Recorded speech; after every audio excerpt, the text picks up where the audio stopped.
केंद्र भाजपा सरकार संप्रति रंधन गैस अहेतुक मूल्य वृद्धि को एसयूसीआई तरफ तीव्र निंदा करा जायछि। केंद्र सरकारक एही निष्पत्ति प्रतिवाद रे आज पार्टी ऑफिस रु कॉलेज छकठारे विक्षोभ प्रदर्शन करा जायछि। पार्टी पक्षरु प्रकाश करा जायछि जे गोटिए पटरे दरदाम बढ़ी चलीछि, अन्य पटरे साधारण लोकंक रोजगार कमी चलीछि। बेकारी भयंकर होइछि, फलरे साधारण लोकंक बंचिबा दुर्विसह होइछि। अंतर्जातीय बजार रे कंचा तेलर दाम कमुथिले भी देश रे पेट्रोल डीजेल रो दर कमु नाही। एहा फलरे नित्य व्यवहार्य सामग्रीर दर आहुरी वृद्धि पाउछि। एही समय रे रंधन गैस रो दर वृद्धि बेड़ी उपरे कोरोना सदृश होइछि। सेथिपई वर्धित गैस दर ह्रास करबाकू पार्टी पक्षरु दाबी करा जायछि।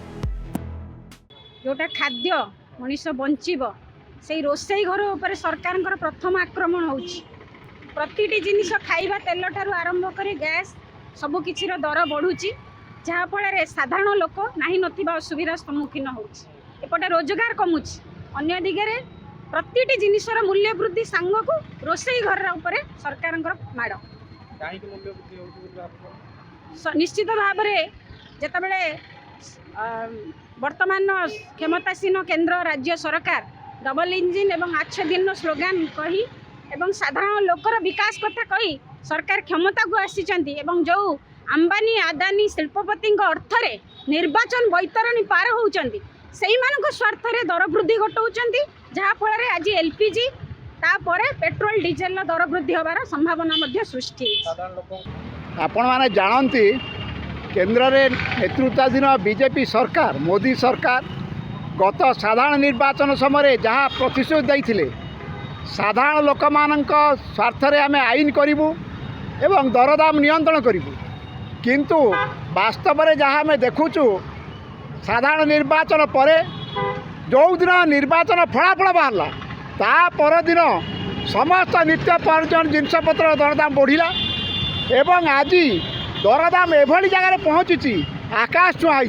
प्रत्येक जिनसर दरदाम बढ़ी, तेणु ता सहित रंधन गैस दाम 50 टका बढ़ी। तेणु ये सरकार जो मानक स्वार्थ रे आईन करुछंती सेही मानक स्वार्थ रे तांको स्वार्थ को रक्षा करने समस्त प्रकार व्यवस्था करुछंती।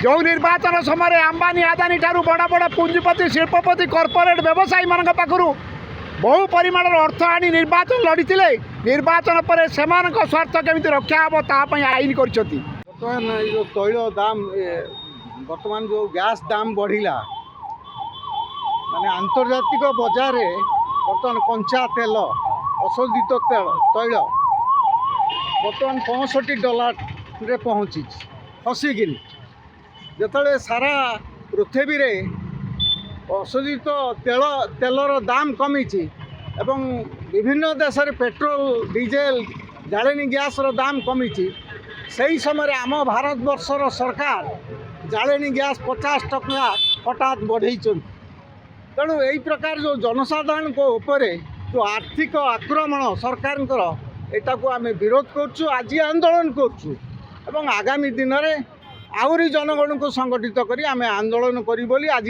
चेतावनी दौ। कटक विश्वजित नायकों रिपोर्ट, धरित्री लाइव।